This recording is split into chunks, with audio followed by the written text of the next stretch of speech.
My name is Sean Diediker, and I'm a painter.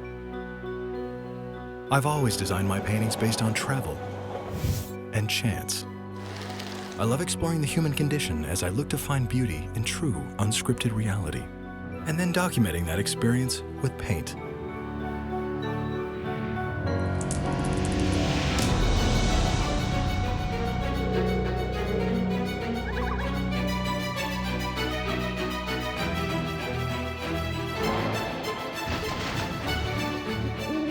I love merging the craft of old world masters with modern day media to create and share unique windows into humanity.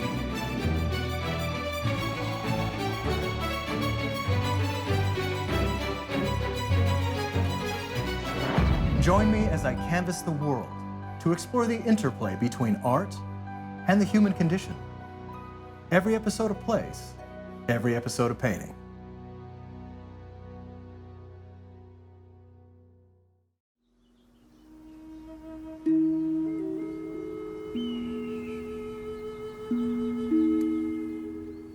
We're always exposed to frequency and vibration, but we're not always tuned in.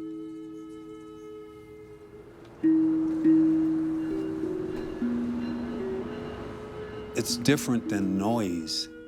We hear a lot of noise and we equate sound with noise sometimes. But if you can separate that and really connect to the sounds around you, the birds, the wind, the rustle of leaves, it's all so healing.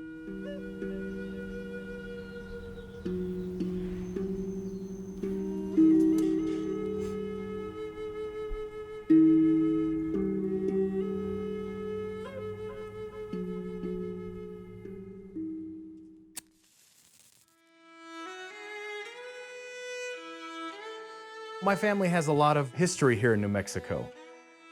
My granddad had a trading post. It was at Star Lake. It was dirt floor, adobe walls, and he used to trade rugs for gasoline with the Navajo. I lived in Farmington, New Mexico till I was 8. Walking around the desert collecting lizards was part of my childhood. It was a good place to grow up, and the scenery here, it's raw and beautiful at the same time.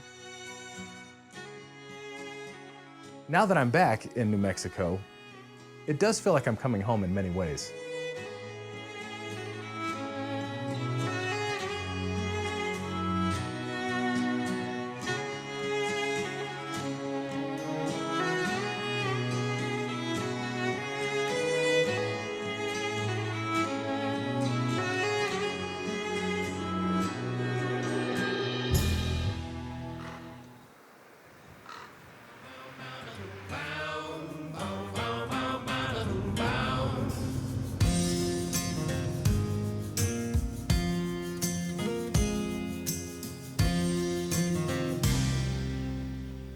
You own Blue Rain Gallery. Yeah. Tell me how that started. Well, I started it when I was around 23 years old. I just lost complete interest in school, and I was a straight A student. But I lost interest, and I decided to start a little gallery out of my dad's house in Taos, in the upstairs bedroom that I grew up in. And then I talked some of my ex-wife's family into producing some things for me, and the carver's on my side. So we had a little hodgepodge of Hispanic and Native cultural aesthetic in there. We kept reinvesting over time till 30 years later, major gallery. Yeah, the space is unbelievable. Yeah. So you moved down to Santa Fe from Taos. You had a gallery in Yeah. Taos for 15 years? Yeah, we transitioned over here, and we're happy here in Santa Fe.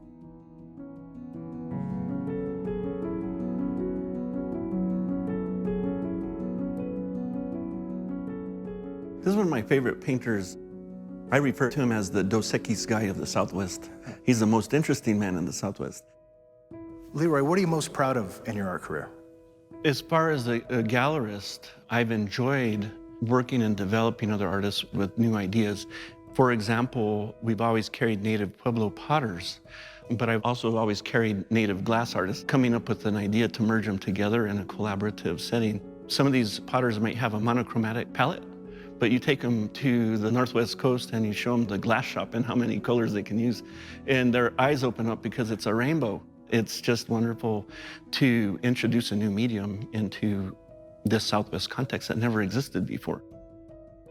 I have a very famous grandfather, Bernardo Miera y Pacheco, and he was in the Spanish army and was an engineer. And the king sent them over here to help make the first maps of this area. And they were actually painted on oil and canvas. They were paintings. And you can find them through museums throughout the world, in Mexico, in London, here in Santa Fe. But he was also a santero, and so he carved things for the church. One of his main altars that he carved is here in the Cristo Rey. That was carved around 1750 or so. 1750, your heritage was here before the nation was really a nation, right? Yeah, well, it actually helped westward expansion, if you think about it, because those first maps, as a cartographer, were important to other explorations. What would you like the general public to know about the Native American contemporary art scene? That it's growing and changing. There's a lot of innovation, always as an evolution. You are not just a gallery owner, but someone who is also an artist and a gallery owner. Tell me why you love art. Recently, I started doing my own work, playing with clay and glass. Clay is very healing. There's a wonderful feeling having your hands mixed with the dirt and the earth. And it's actually therapeutic, especially if your life's in turmoil or whatever. And so there's something about that earth and the spiritual grounding of creation.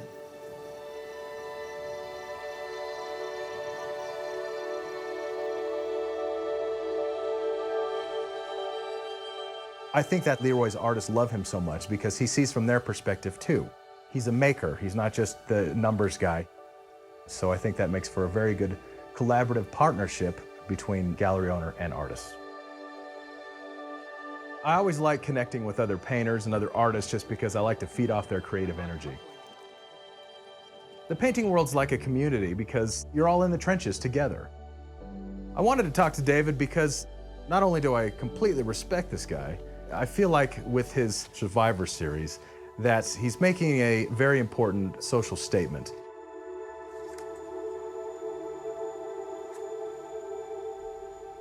Sam was the first in the project, Sam Godofsky. When the Germans came in September of 1939, we tried to run away. The Germans were with tanks coming right in front of us, so we came back to our town. Then all the trouble started. Eventually, we were taken away from the house and sent to a ghetto. I think it was at the end of 1942, we were pushed into one room. In summer of 1943, the ghetto was liquidated. When people do represent the Holocaust, they tend to represent the atrocities that actually had happened. And a lot of the artists that represented the Holocaust around that time were in the Holocaust, which is amazing. I'm coming at it from a different perspective. I kind of want to focus on the survival aspect, the 75 years of the life that they could actually control, and how they built amazing families, how they're not necessarily defined as survivors only. I got into this idea of painting Holocaust survivors randomly. A collector had asked me to do a painting of his mother-in-law, and I don't do commissions, but the collector came to me and he goes, well, my mother-in-law's special. She's actually a survivor of the Shoah. And I said right away, I was like, I'll paint her. It won't be a commission. It would just be a painting that I make, and you can purchase it if you want. And then about a week after he had talked to her about being in the painting, she looked at my work and didn't like it. And so she didn't want to be painted. And so that kind of fell apart. About a month after that, I had been in Israel teaching a workshop, and one of my students in Israel visited me in Brooklyn. And I was telling her the story about how I could have done this commission, and it would have been amazing to meet this survivor. And she goes, well, my parents are both survivors, and they live in Fort Lee and in Queens. I'm sure they would love for you to paint them. And so I just kind of started and embarked on the journey from there.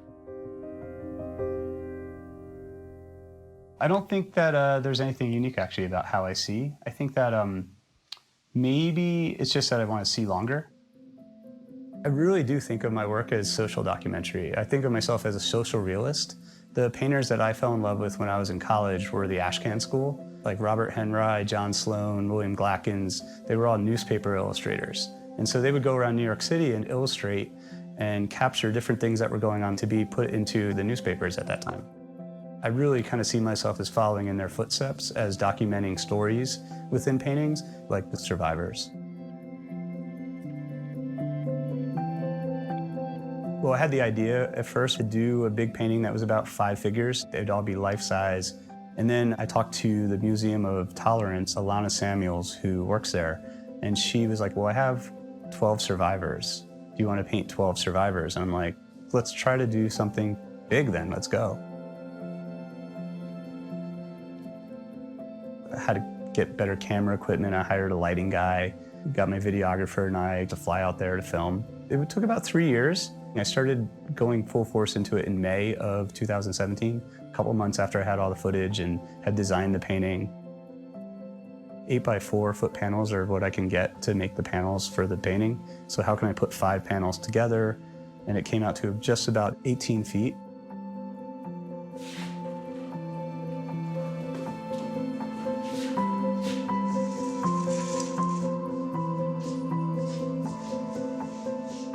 Good evening, everybody. We welcome you to the USC Fisher Museum of Art, to our incredible exhibition facing survival with the art of David Casson.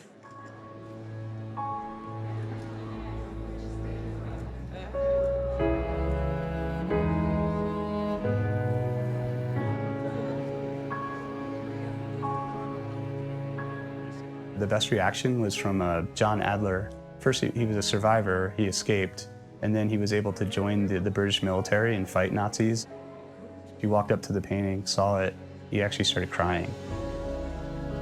Turned around in his walker and just walked right towards me into my arms. It was incredible. I mean, that's like the most rewarding reaction I think I've ever had for a painting.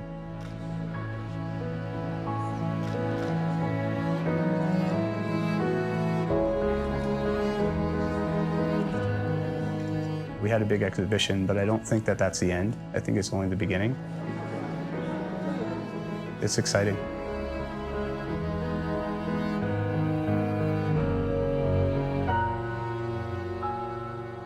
David Casson, the guy's superhuman. In my opinion, David's painting Bearing Witness is one of his best works to date. And 3 years in the making, that's endurance.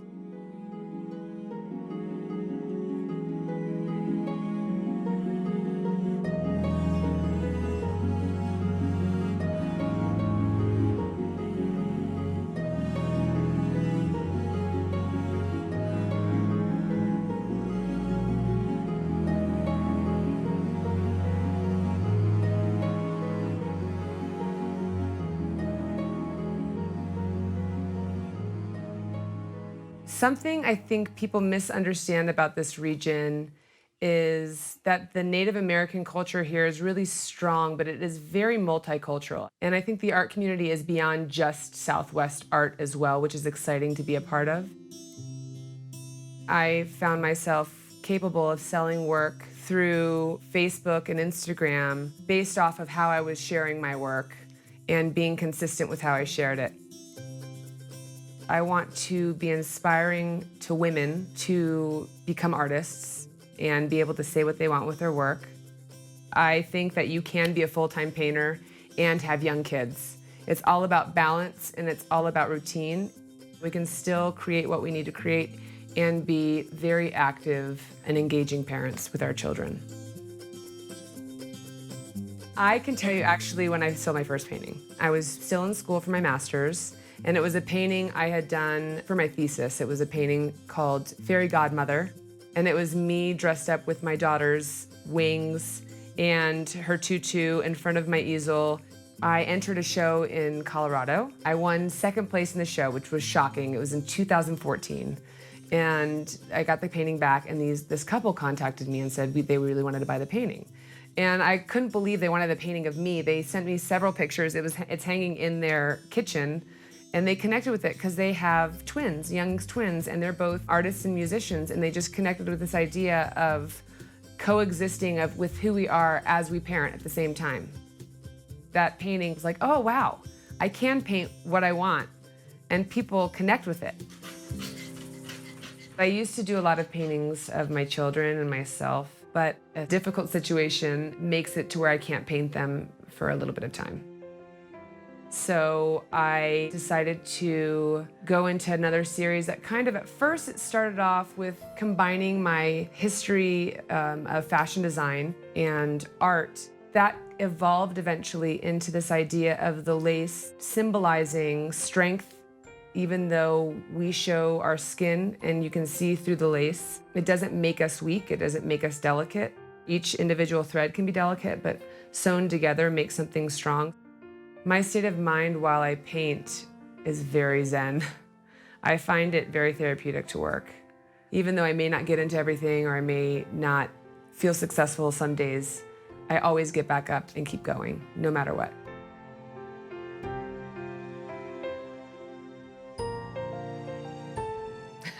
Would I ever marry another artist? Absolutely. And I did. I married one of the greatest artists in my mind. I think he is the best artist. David Casson is unbelievable. He's somebody I absolutely look up to and adore and want to paint with as much soul that he does. I just got married. I love calling her my wife now, not my fiance. What's it like being married to another artist? Oh, it's incredible. My dream when I got out of school was always to do a stamp, and my other dream was to do a Time magazine cover. And so we got married about 2 weeks ago, and as soon as we get back here to the studio, she gets an email from Time magazine to do a potential cover. And so I was super jealous, but then also so proud.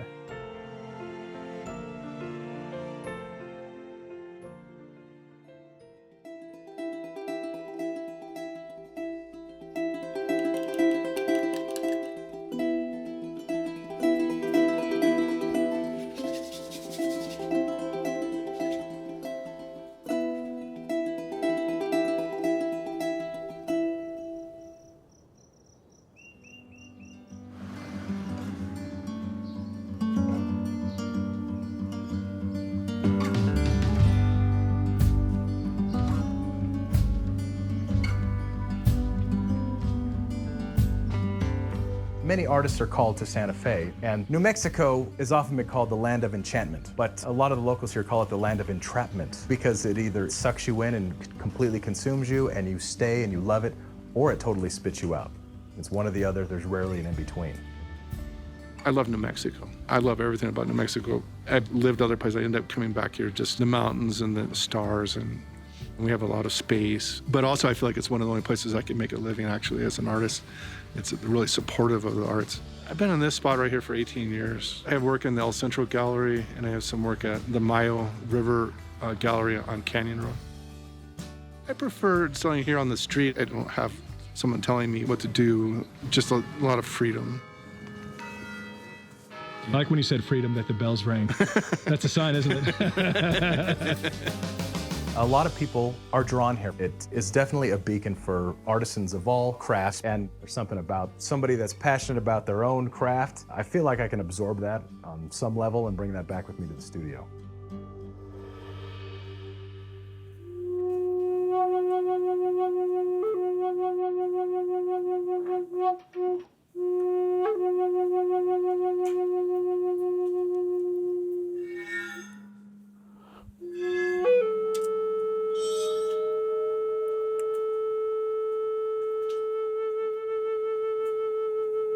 I'm always looking for faces with character. That's what I like to paint. And both of these guys fit that bill, especially Walking Star. There's something so unique about his countenance and his character. His face reminded me of a lot of the imagery of my granddad's old photos. He had archive photos of some of the Native Americans that he did trading with at the trading post, and I wanted to explore him further.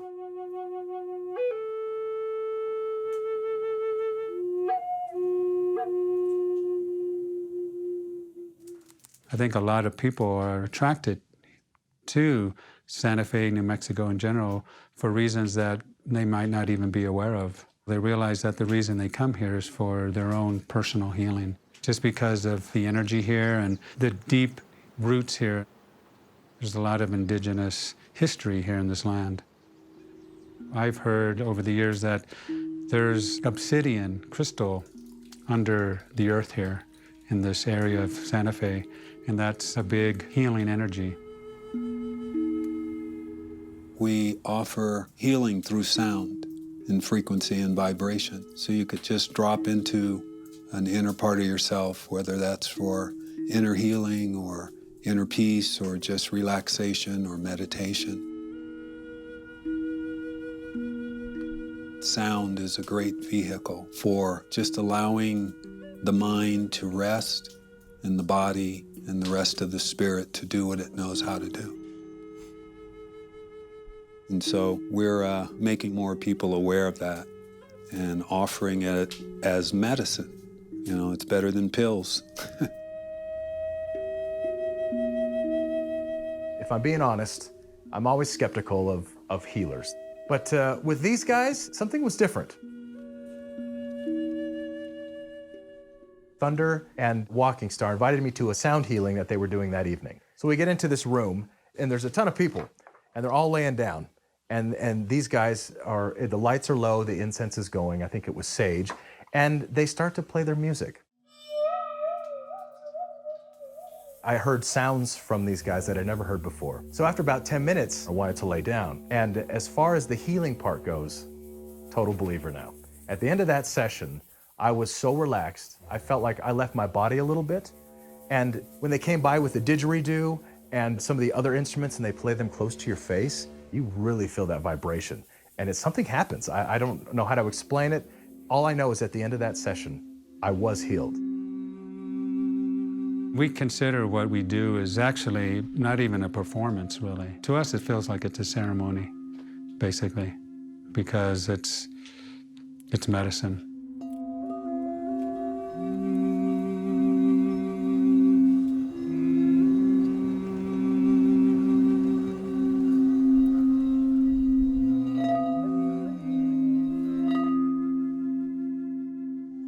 Santa Fe, to me, is like, in some ways, going to another country or being in another country. It can welcome you, and when it does, it's like you don't want to leave. The culture, the architecture, the light, the art. There's many reasons why people come to Santa Fe, but those are a few of them.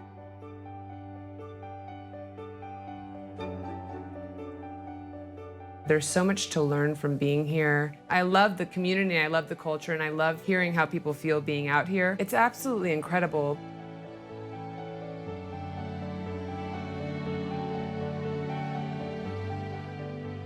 I've been here in Santa Fe for about 13 years now. I was brought back to the place that I was born. People that come here, they end up just staying here.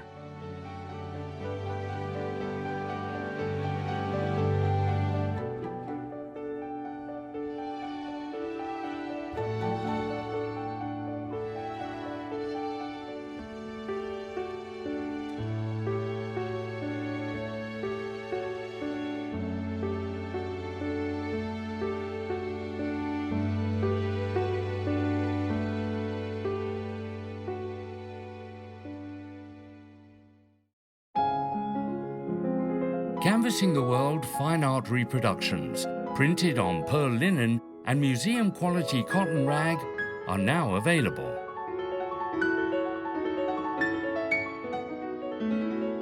To order your own fine art reproduction of Medicine Man, or any editions from the Canvassing the World television series, please visit ctwgallery.com. If you'd like more information on the series or a peek at what's currently on Sean's canvas, you can follow Canvassing the World on Instagram, Facebook or Twitter, or visit us at canvassingtheworld.tv.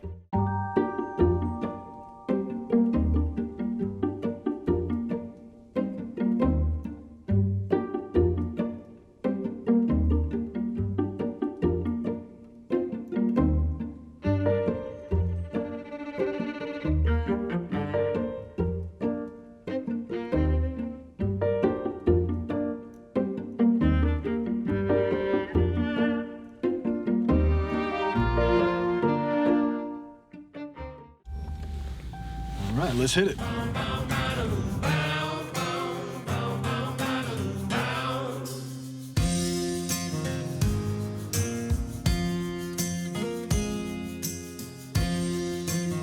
I've been drinking this tequila for years, but Only here in Santa Fe have I learned about this special feature. I go to the liquor store and I pull this off the shelf, and the gentleman says, "Oh, do you know about ringing the bell?" And I'm looking at the bottle, I'm like, there's not a bell.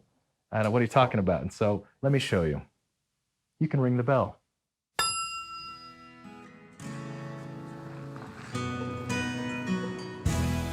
One of the hooks of the show is to not have a scripted destination.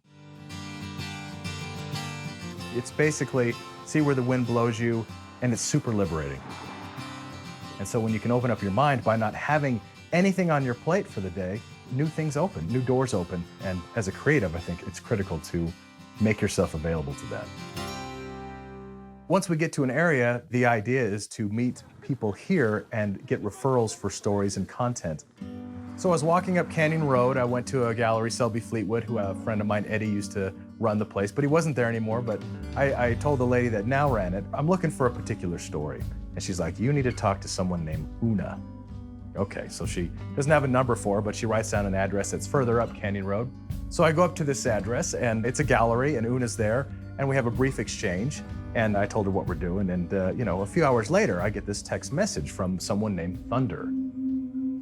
When I saw images of these guys, Walking Star and Thunder, I said, I gotta meet these guys. There's something about the way they look, especially Walking Star. He reminded me of so many of Maynard Dixon's subjects, just the face structure. It's like, maybe this could be the painting.